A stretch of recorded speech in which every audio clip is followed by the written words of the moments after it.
I remember how completely blown away I was the first time I went to Cigar Inn, which is now Casa de Monte Cristo on 54th and 2nd Ave.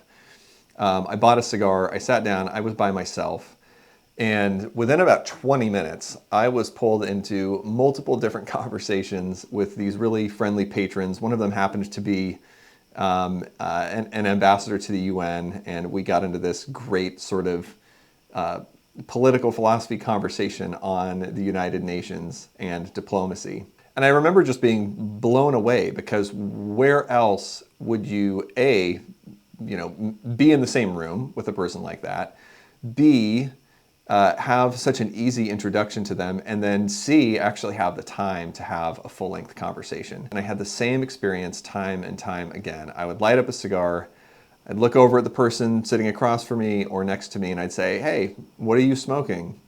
And "what are you smoking" would turn into, "What other cigars do you like? What do you do for work? Do you have any family? Where are you from?"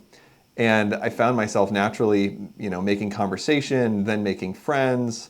And it was really just such a contrast to what I experienced at the bars in the city. And I think that, with society being so polarized, there are so few places that we can go where that casual, polite conversation is actually encouraged. And cigar lounges, thousands of them all over the country. I've been to so many. They all have that dynamic. It's so special and it's so rare.